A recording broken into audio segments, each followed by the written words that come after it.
केवल मुक्ति पा जाना एक अलग विषय है, पर भक्ति के साथ में मुक्ति को पाना एक अलग विषय है।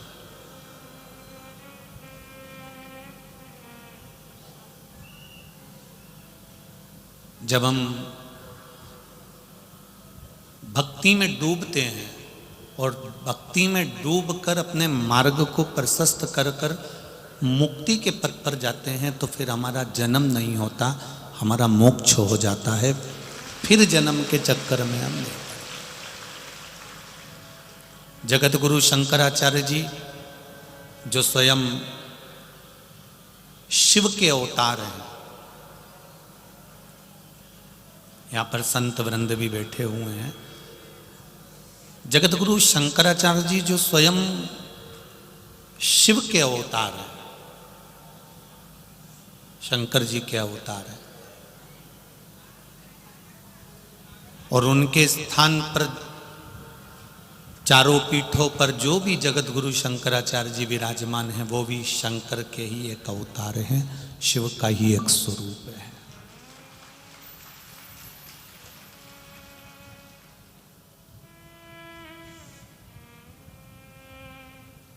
जगत गुरु शंकराचार्य जी ने एक बात अपने समय की अवस्था में कही थी कि पुनरपि जननम और पुनरपि मरणम के प्रपंच से छूटना है।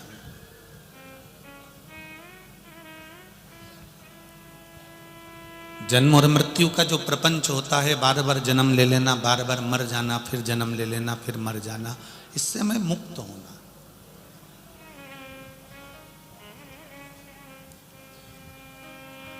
जन्म और मृत्यु के प्रपंच से मुक्त कब होंगे? जब हम एक परमात्मा के चरणारविंद तक पहुंच जाएं, एक शून्य तक हम पहुंच जाएं कि इसके बाद कुछ है ही नहीं।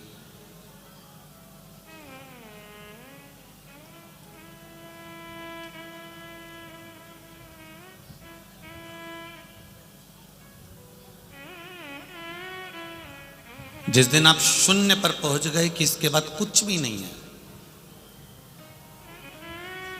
एक बार भगवान की भक्ति प्राप्त हो गई, एक बार भगवान का भजन प्राप्त हो गया, एक बार भगवान की शरणागति प्राप्त हो गई, उसके बाद कुछ भी नहीं है। फिर जो संभालेगा तो मेरा महादेव संभालेगा, जो करेगा तो मेरा महादेव करेगा, और जो देगा वो मेरा महादेव देगा। ये बिंदु है शून्य।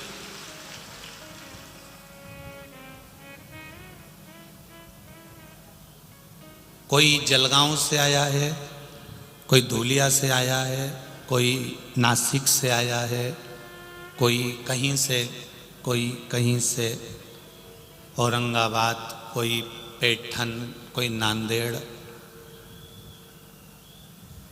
आप लोग जब अपने गांव से चले होगे तो वहां से मालेगांव अगर तुमने देखा होगा तो किलोमीटर लिखा होगा। बोलो लिखा था? अब तुम्हारे गांव से जितना भी किलोमीटर लिखा हो, कोई 50 किलोमीटर, कोई 25 किलोमीटर, कोई 20 किलोमीटर, कोई 10 किलोमीटर, कोई 100 किलोमीटर, कोई 150 किलोमीटर, कोई 200 किलोमीटर। ठीक है, समझना जरा, शून्य के महत्व को समझिए, परमात्मा के चरणारविंद के महत्व को समझिए। आप अपने गांवों से चले तो वहां से 50 kilometre, 100 kilometre, 25 kilometre, 20 kilometre, 10 kilometre लिखा था। अपन मान के चलो कि 15 किलोमीटर लिखा था। अब आपके यहाँ जितना भी लिखा हो, अब 15 से तुम्हारे गांव से आगे बढ़े तो कितना हो गया? 1 किलोमीटर आगे बढ़े कितना हो गया? 14। और आगे बढ़े तो बोलते जाओ 13, और आगे बढ़े तो 12, और आगे बढ़े 11, बढ़ते बढ़ते फिर 10, 9, 8, 7, 6, 5, 4, 3, 2। अब मालेगांव कितना किलोमीटर रह गया? 1 किलोमीटर। अब 1 किलोमीटर पे पहुंच गए, फिर आगे गए तो मालेगांव पर लिखा था, जम के बताइए, 0 लिखा है, 0 लिखा है।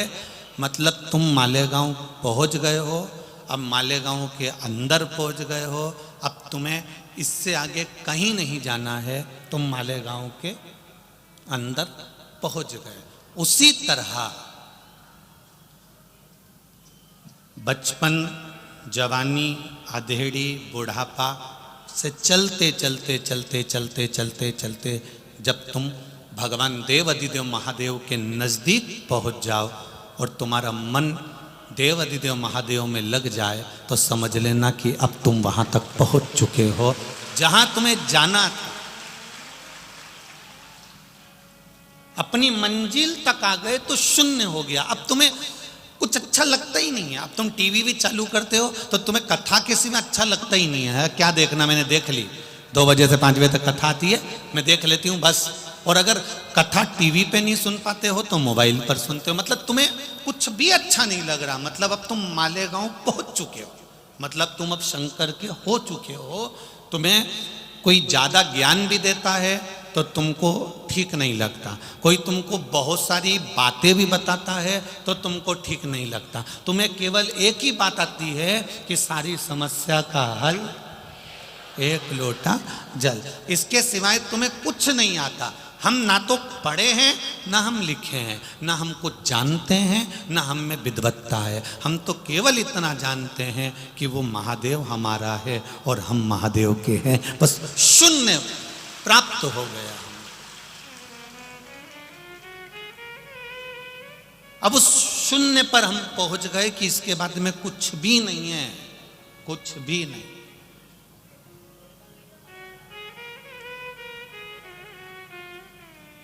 आप राम जी को भज रहे हैं तो राम जी को इतना भजन कर लो कि इसके बाद तुम्हें कुछ नजर नहीं आए, वो राम ही नजर आए।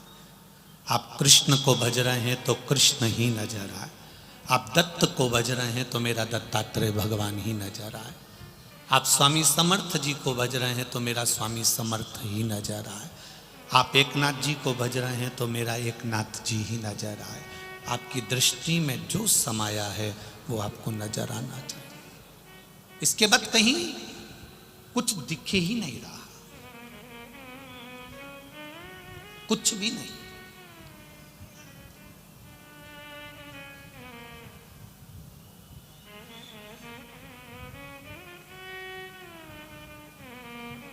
पैसे से दुनिया के सारे काम हो सकते हैं, सब कुछ हो सकता है,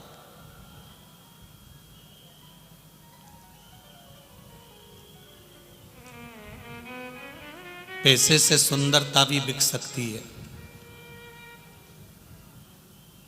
पैसा पति और पत्नी में झगड़ा भी करा सकता है, पैसा भाई बहन में झगड़ा भी करा सकता है, पैसा भाई भाई का खून भी करा सकता है।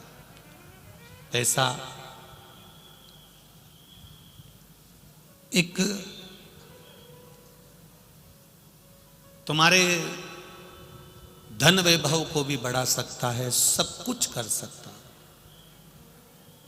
पैसा डॉक्टर को दिखाकर रोग भी काट सकते हो पैसे के बल पर।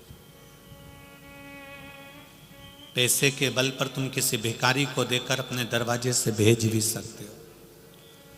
पैसा सब कुछ कर सकता है, पर पैसा तुम्हारी मौत को नहीं टाल सकता है।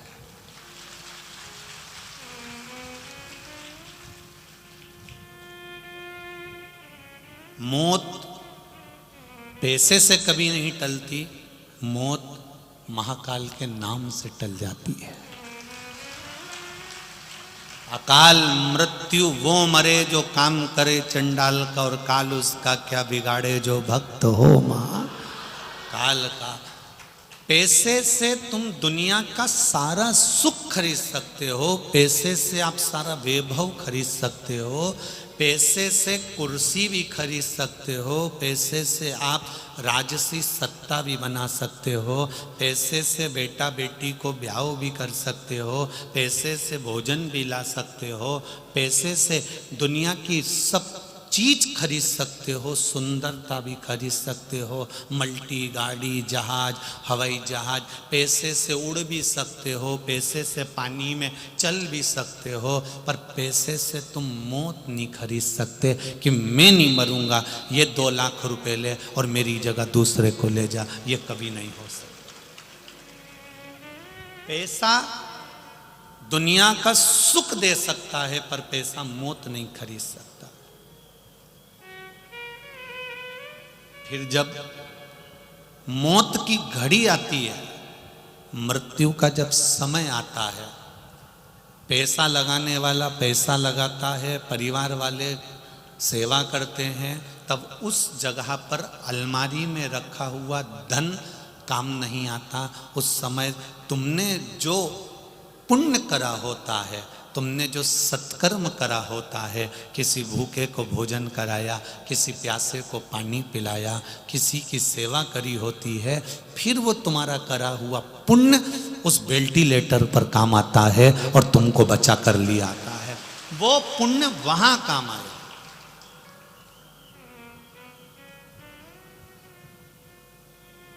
एक बात बहुत अच्छे से अपनी जिंदगी में उतार कर रखना, जितने लोग यहाँ आते हैं कथाओं में, पंडाल में कथा सुनने आते हैं, उनसे एक बात कहना चाहेंगे, अपनी जिंदगी में उतारना, कहीं हमसे कोई पाप तो नहीं हो रहा, उसको समझना।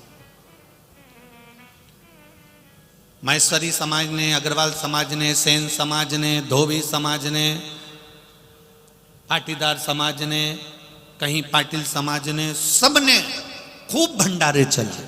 मान लो खूब भंडारे किए, कोई पोया बांटा, कोई चाय बांटा, कोई कॉफी बांटा, कोई दूध बांटा, कोई पूड़ी बांटा, कोई सब्जी बांटा, कोई बिस्कुट बांटा, कोई सामान बांटा। उनने पुण्य कमाने के लिए आपको दिया। अब आपने लेने के बाद में थोड़ा सा खाकर पूरी भरी की भरी प्लेट अगर कहीं एक कोने में ले जाकर फेंक दी, तो तुम पुण्य कमा कर नहीं ले जा रहे हो, तुम पाप कमा कर ले जा रहे हो। उसने पुण्य कमाने के लिए तुमको दिया था और तुमने जितना खाना था तुमको उतना लेना था। बोल देना था, साहब मुझे 1 पूड़ी दो, मुझे 2 पूड़ी मत देना, साहब मुझे इतना सा चाय दो, मुझे ज्यादा चाय मत देना, ठीकेगी, उसमें मेरा पाप मेरे साथ जुड़ जाएगा। मुझे नहीं चाहिए, मुझे ज्यादा नहीं चाहिए, मुझे थोड़ा दो जिसमें मेरी पूर्ति हो सके। साईं इतना दीजिए जामे कुटुंब समाए, इतना दे दीजिए बस कि मेरा पेट भरा जाए और मेरे साथ वाले का पेट भरा जाए, ज्यादा नहीं। ज्यादा दोगे मैं फेंक दूंगा, इधर उधर पटक दूंगा, तो वो दिक्कत दे जाएगा।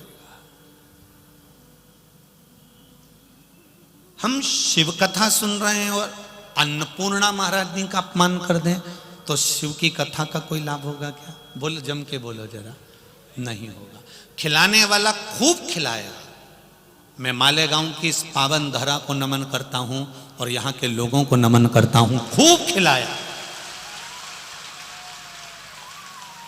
सुबह 5 बजे से चाय बटना चालू होती है, 12 बजे तक चाय चलती रहती है।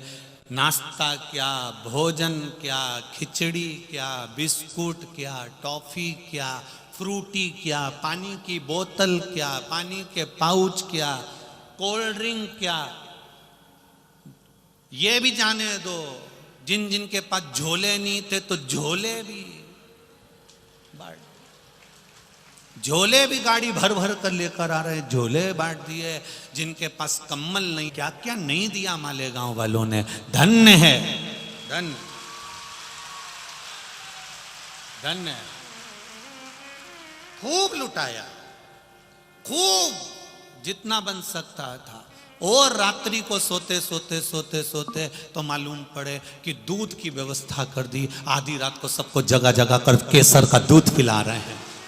गिलास भर भर के दूध, ले साहब, साहब दूध पीजिए, साहब दूध लीजिए, साहब दूध पीजिए। वो कहे ये मीठा होगा, हम अब भी फीका लेकर आते हैं। वो फीका ला कर दे दिया। धन्य है मालेगांव की धरा, धन्य है आप सब। और ऐसे धन्यता में दूंगा ऐसे आदरणीय दादा बाबू भूसे जी को भी धन्यवाद दूंगा और उनके ये वो अग्रवाल जी जिनके हम ठहरे हैं, आशीष जी अग्रवाल जिनके हम कल 5 मिनट गए भी थे, सब कुछ साधुवाद बहुत बहुत दूंगा कि कहीं ना कहीं पूरी समाजों ने, सेन समाज दाढ़ी कटिंग कर रही है, 2-2, 5-5 हजार लोगों की रोज दाढ़ी बना दे रहा है। गजब, क्या टेंट लगाया उन्होंने आलीशान और चल रही है दाढ़ी। धोबी समाज ने कपड़े धोने के लिए अपना स्टॉल लगा रखा, देव प्रेस, धन्य है साहब। चर्मकार समाज जूते में कील ठोक रहे हैं, सिल रहे हैं, धन्य है साहब। और जिस क्षेत्र में कथा चल रही है उस क्षेत्र के आसपास में जो मांस का व्यापार करते थे, अंडा बेचते थे, उन्होंने 7 दिन मांस और अंडा नहीं बेचा, उनको धन्यवाद।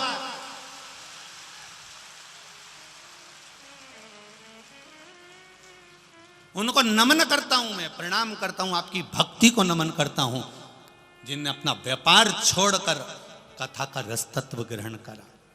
आदरणीय भूसे जी को मैं साधुवाद देता हूं, आपकी धर्म पत्नी, आपके बच्चे, आपकी बहुओं को, धर्म पत्नी अनीता माई जी रोज भोजनशाला में रात्रि के समय भोजन पूड़ी बेलना, बनवाना, व्यवस्था संभालना और रात्रि को यहीं पंडाल में सो जाना और सवेरे फिर घर जाना, फिर स्नान करना, फिर पूजन में।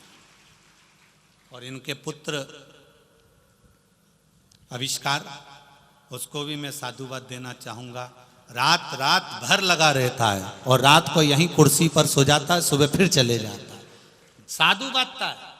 ये रंगोली बनाई मेरी बेटियों ने, 17 घंटे इस रंगोली को बनाने में, रात भर रंगोली बनाते बनाते सुबह तक रंगोली तैयार करी। 17 घंटे इस रंगोली को बनाने में लगाया मेरी बेटियों ने।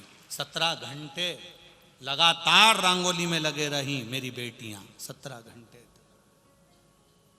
क्या मालेगांव की धरा ने क्या दिया है और क्या इतिहास रचा है, ये मालेगांव भी नहीं सोच पाया। साधुवाद था।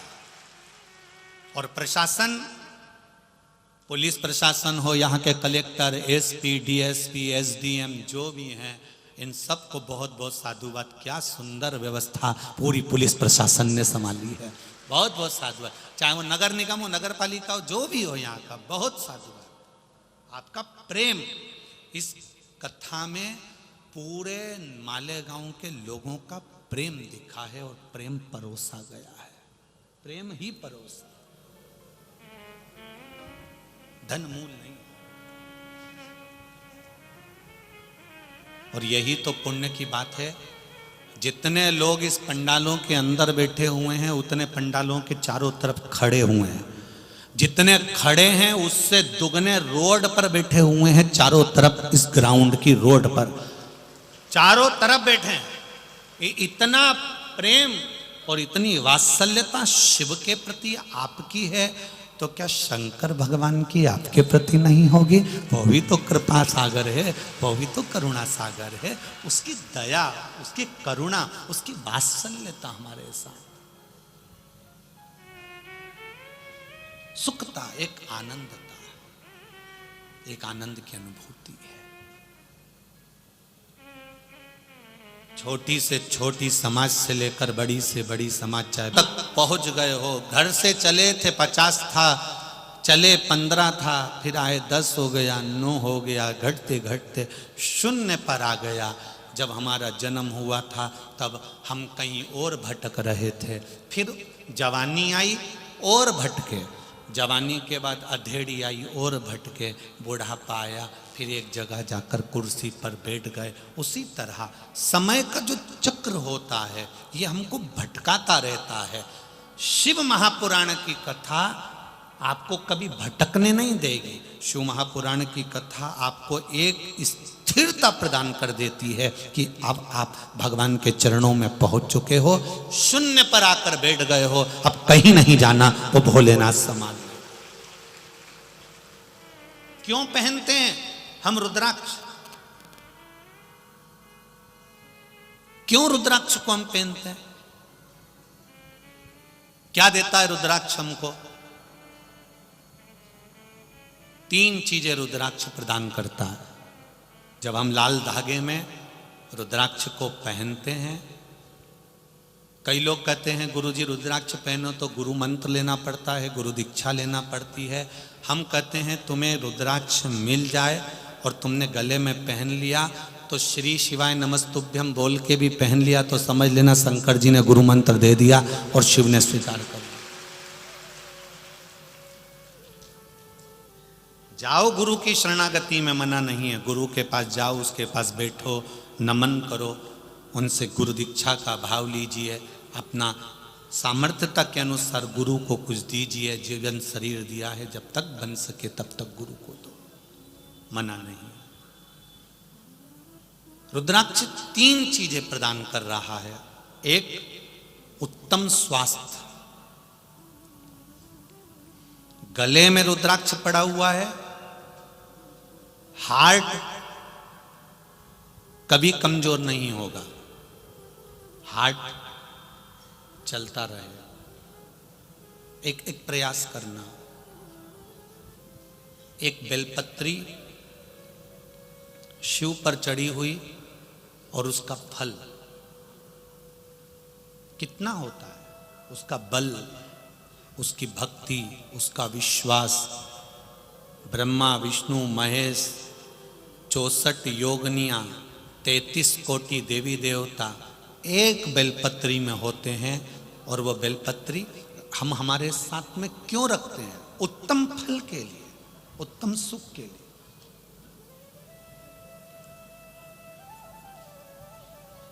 कपड़े सिलने वाला दर्जी कोई बैठा हो तो उससे पूछना कि वो शर्ट में जेब हमेशा उल्टी साइड क्यों लगाता है, बाईं ओर, लेफ्ट में। शर्ट में जेब उल्टी साइड क्यों लगाता है? वो इस साइड जेब क्यों नहीं लगाता? वो हमेशा लगाएगा तो लेफ्ट हैंड में ही लगाएगा, क्योंकि दर्जी को मालूम है कि दिल यहीं पर है। और उसको ये मालूम है कि दिल यहां पर है तो ये मंदिर जाएगा, बेलपत्री चढ़ाकर बेलपत्री उठाएगा तो जेब में रखेगा, जो दिल के करीब रहेगी तो दिल का पावर बढ़ा देगी। एक बेलपत्री को या रुद्राक्ष को या तुलसी की माला को या तुलसी के दल को, भगवान को चढ़ी हुई कोई सामग्री कोई नीचे की जेब में नहीं रखता। रखता है क्या कोई? भगवान को चढ़ा हुआ कोई प्रसाद कोई नीचे की जेब में। ये मेरे भाई लोग जीन्स में मोबाइल रख लेंगे, चाबी रख लेंगे, पर भगवान की बेलपत्री को, भगवान के प्रसाद को, भगवान का सामान को नीचे नहीं रखेंगे, नीचे की जेब में नहीं रखेंगे, वो जेब में ऊपर ही रखेंगे।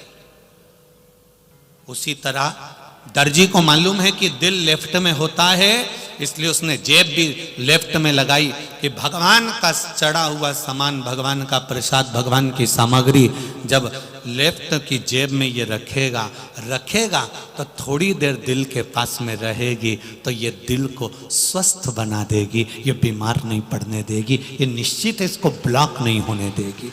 ये बेलपत्र का सुख है।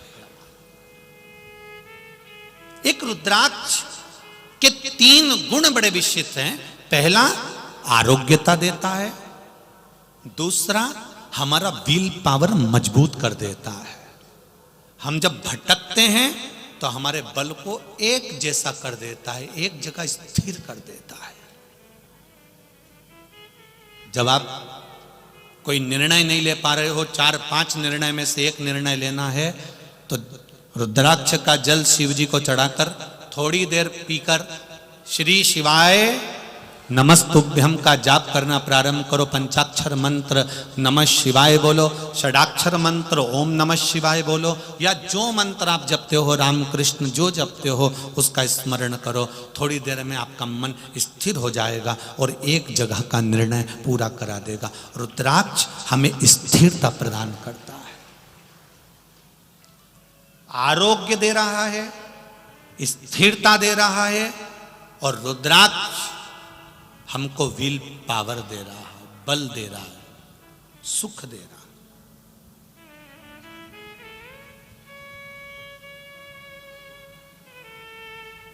वो भटकने नहीं देगा आपको, सुख की ओर लेकर जाएगा।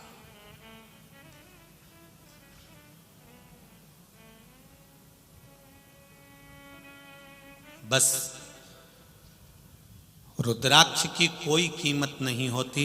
शंकर भगवान के नेत्र अश्रु से प्रकट हुआ है, शिव ने निशुल्क दिया है, उसकी कोई कीमत नहीं,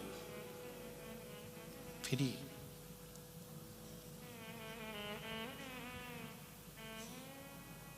शंकर भगवान पे चढ़ी हुई बेलपत्र की कोई कीमत नहीं लेता, फ्री, उठाओ ले जाओ। शिव जी पे चढ़े हुए जल की कोई कीमत नहीं लेता, आप चढ़ा हुआ जल लेकर आचमन कर सकते हो। बाकी के देवी देवताओं पर जो भी चढ़ता है वो कीमत वाला होता है। पीताम्बर चढ़ा 5-1 का जाएगा, 500 का जाएगा, 2000 का जाएगा। 56 भोग लगाए वो भी पैसे किया जाएंगे, सामग्री लाए वो भी पैसे किया जाएगी। पर शिव महापुराण की कथा कहती है शंकर पर चढ़ने वाली वस्तु शंकर भगवान ने पहले ही पृथ्वी को दे दी थी, प्रकृति को दे दी थी, फ्री। जल फ्री में मेरे भगवान ने दिया, बेलपत्री का पेड़ मेरे भगवान ने फ्री दिया, भगवान को दुर्वा चढ़ाते हो वो भी भगवान ने फ्री दी, पुष्प चढ़ाते हो वो भी भगवान ने फ्री दिया। भगवान के पास में कीमतवान कोई चीज नहीं है। शंकर जी कहते हैं तुम मुझे करोड़ों से तोलोगे तो भी मैं प्रसन्न नहीं होऊंगा, तुम केवल एक बेलपत्री से मुझे तोल देना, मैं प्रसन्न हो।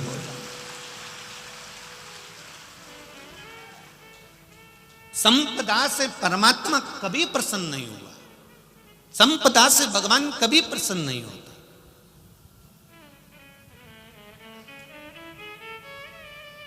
ये कथा दादा बाबू भूसे और उनका पूरा जो समिति बनी है शिव महापुराण समिति वो करा रही है।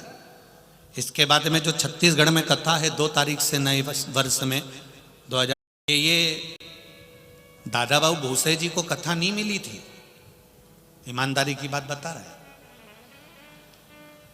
ये कथा दादा भाई भूसे जी को नहीं मिली है, ये कथा उनके पुत्र आविष्कार को भी नहीं मिली है, ये कथा मालेगांव के किसी जितने भी सेवादार लगे इनको भी नहीं मिली है। ये कथा जब हम कहीं कथा कर रहे थे और गर्मी का समय था और सीहोर में पानी की कमी पड़ रही थी, तब उस समय पर अनीता माई दादा बाबू भूसे जी की धर्म पत्नी कहीं टीवी पर कथा सुन ली थी कि सीहोर में थोड़ा पानी की कमी है। ये खुद अपने ड्राइवर को लेकर गौशाला पहुंच गई, एक बोर लगाने वाले को फोन कर दिया, बोर वाला आ गया और गौशाला में बोर लगवाकर बोर चालू करवाकर ये वापिस आ गई। तब तक नहीं मालूम था कि ये कथा करवाएंगे, बस इन्होंने भोलेनाथ जी से जरूर कहा था कि ये कथा हमारा माला गांव में हो जाए। तो ये कहीं पुण्य प्रबल होता है, हमको तो मालूम भी नहीं था कि ये बोर करवा के आ गए, हमको नहीं मालूम था। वो तो इनका फोटो टीवी पर अभी हाल देखा सीहोर के समिति ने, तब समिति वालों के यहां से फोन आया ये तो वो ही है जो बोर लगा के गई थी। तब ज्ञात शिव तत्व इसी को कहते हैं। राज सत्ता पद प्रतिष्ठा बहुत बार मिल सकती है, पर मेरे शंकर की भक्ति बहुत बार नहीं मिलती। मिल गई तो मिल गई। ये जितने बैठे हो ना और जितने धूप में तप रहे हो, चिलचिलाती हुई गर्मी धूप में तुम जो तप रहे हो, चिंता मत करना, टेंशन मत लेना। तुम सीहोर वाले महाराज को सुनने के लिए नहीं आए हो, ना दादा बाबू भूसे की कथा में आए हो। बोलो जम के, बैकुंठ में रहते हैं, इंद्र लोक। मृत्यु लोक का देवता कौन है? देव अधिदेव महादेव, क्योंकि कैलाश पर रहता है, नहीं नीचे ही पृथ्वी पर रहता है।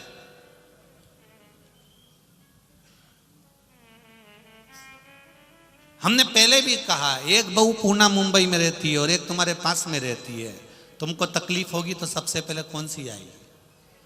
जम के बोलो जरा। पास वाली, भले तुम्हारी उससे नहीं बनती, फिर भी खड़ी तो हो जाए। और तुम कितना भी फोन लगा लो पूना वाली को, मुंबई वाली को, वो पूना वाली कहेगी मम्मी मैं डॉक्टर को भेज दूं, बस इतना कर सकती है, पर आके खड़ी नहीं होगी। आएगी कब? जब यहां से सूचना जाएगी कि डोकरी निपट गई, तब वो वहां से चलेगी कि अब जाना पड़ेगा, तब फिर पर जो नजदीक की थी वो आके खड़ी हो गई। अब तुम और सरल भाषा में समझ लो जीजियों और मेरे मालेगांव के जी जाओ, तुम और अच्छे से समझ लो। फेसबुक पर, व्हाट्सएप पर, ट्विटर पर, इंस्टाग्राम पर तुम कितने भी फ्रेंड बना लो, चाहे तुम कितने भी तुम्हारे फॉलो करने वाले बढ़ा लो, पर गैस की टंकी जब खत्म होती है तो पड़ोसी ही याद आता है।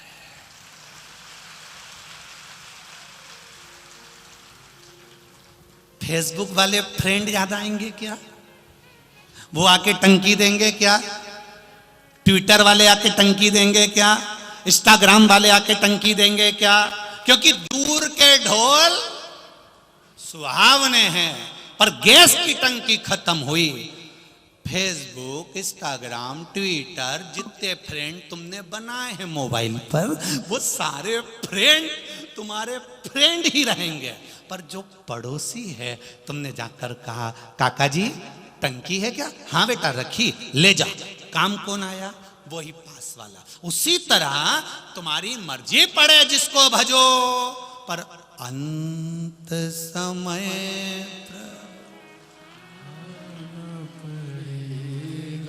और वचन दिया तो तुम भज लो, तुम्हारी मर्जी पड़े उसको भजो, तुम्हारा मन करे उसको जपो, पर अंत समय में टंकी तो इंस्टाग्राम, फेसबुक, ट्विटर ये सब बाद में आएंगे। पहले मेरा दौड़कर नंदी पर चढ़कर मेरा महादेव तुम्हारे पास खड़ा मिलेगा, एक क्षण में तुम्हारे सम्मुख में मिलेगा। आ गए राजा श्वेत शिव मंदिर में पूजन कर रहा है, प्राण छूट रहे हैं, अंतिम क्षण था, मरना था।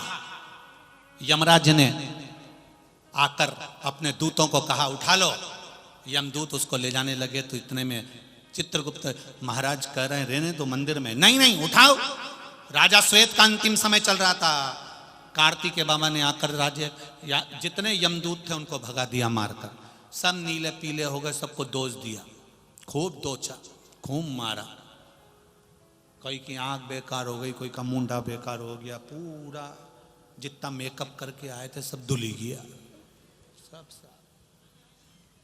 कोई की यहाँ काली पड़ी गई, कोई का दो चार दांती निपटी गया, कोई के बाल खड़े हो गए। ऐसा भयंकर सा रूप रखकर सब यमराज के पास पहुंच गए। यमराज ने पूछा कहां गए थे? राजा श्वेत को लेने गए थे, आज उसके मरने का दिन था, अभी यही क्षण। तो फिर खाली हाथ आ गए? यमदूतों ने कहा कहां खाली हाथ आए, एक निपटा के आए, अब ये खाली हाथ कौन आया? तो राजा श्वेत नहीं मिला तुमको?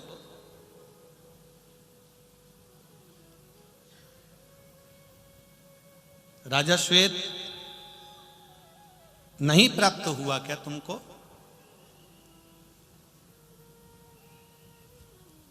राजा श्वेत हम गए थे, पर वो कार्तिकेय बाबा ने हमको भगा दिया, कार्तिकेय बाबा ने हमको मार कर भगा दिया। यमराज ने कहा चिंता मत करो, मृत्यु देवी को भेज दिया, जा डायरेक्ट टूटमान हो जा, मार दे। शंकर भगवान प्रकट होके उसी को मार दी। अब मोती मर गई।